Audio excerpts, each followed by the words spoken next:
لانه المجتمع الاصغر خلق او وعي على الدنيا على فكره الانفلونسرز. بفيق الصبح بيفتح انستغرام بشوف هالاشخاص، عامل لهم فولو، بشوفهم، فصار كتير قريب منهم.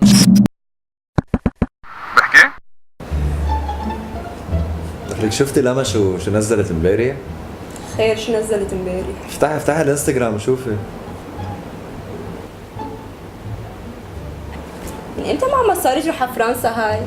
ليك كمان حامله كيس لوي فيتون. اكيد شكت على حدا معه مصاري. والله وحده. ليه كمان مصوره مع جروب جديد، اكيد دافعين عنا. طول عمرها شحاده. لك انت صحبه معها للشحاده يعني ولا عادي؟ انا؟ ما خرج. انا؟ اكيد لا. والله؟ بس عندي اياها على الفيسبوك.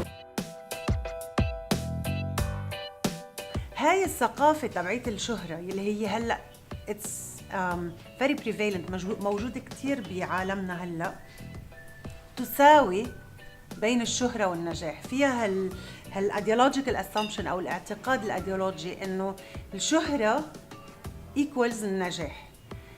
ويمكن هيدا السبب ليش كتير عالم يتوقون الى الشهرة مرات. الانفلونسر عبر شبكات التواصل الاجتماعي صار كأنه قاعد معنا بالبيت، هو ما بيعرفنا بس نحن كثير بنعرفه. هلا قبل الانفلونسرز كان في شيء اسمه انفلونسرز بس نحن ما كنا نسميه انفلونسرز، هن كانوا المشاهير، السليبرتي، الصحفيين او الكتاب يلي بيقدروا يكتبوا عبر الجرايد. هدول العالم كانوا ياثروا على العالم بس ما بنعرف مدى وصولهم قد ايه كانوا ياثروا على العالم. الانفلونسر بيقدر ياثر فيك لانه هو انسان مثلك مثله، عكس عن الممثل يلي كنا عم نحكي عنه قبل، انه الممثل اذا اجى هلا انا ما بفرجينا هدول الاشياء الطبيعيه عن حياته، فانا ما بقدر اعرف شو عم بيصير بحياته، فمشان هيك انا ما قادر توريليت مع هالشخص. شغله اساسيه بيجي بينطلب منا كثير من الايجنسيز انه بدنا نصور افضل كواليتي ممكن بس يبين انه ماسكينها بتليفونهم.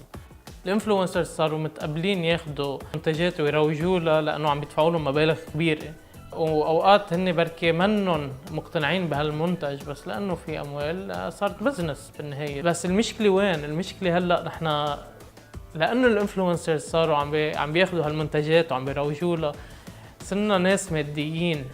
نحن كناس عم نتابع هالانفلونسرز عم نتاثر بشو عم بيقولوا لنا الانفلونسرز، وهيدا بيؤدي بالاخر لشعور خاطئ بالانجاز، انه انا عندي لحظة الشهرة اللي بقدر أحصل عليها من خلال الفيسبوك أو من خلال الإنستغرام.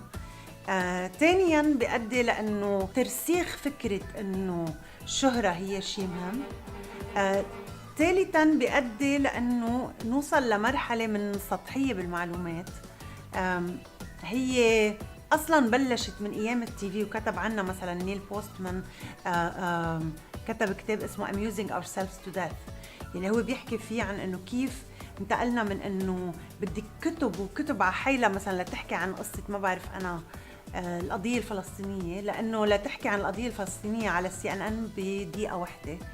هلا ببوست واحد اللي هو اصلا ما بيقدر يكون على الفيديو اقل اكثر من دقيقتين ونص، حسب الستاتستكس دقيقتين ونص بطفوا العالم، حتى مرات دقيقة ونص يعني بتقصر هيدا. هيدا الشيء بيؤدي لسطحية بالانفورميشن، سواء من خلال الوقت يلي بتعطيه لتحليل الخبرية، ثانيا من خلال نوعية الانفورميشن يلي هي صارت أكتر أنا شو عم باكل، شو عم بعمل، شو عم بظهر، شو عم بروح، شو عم بجي. خلص حاحكي.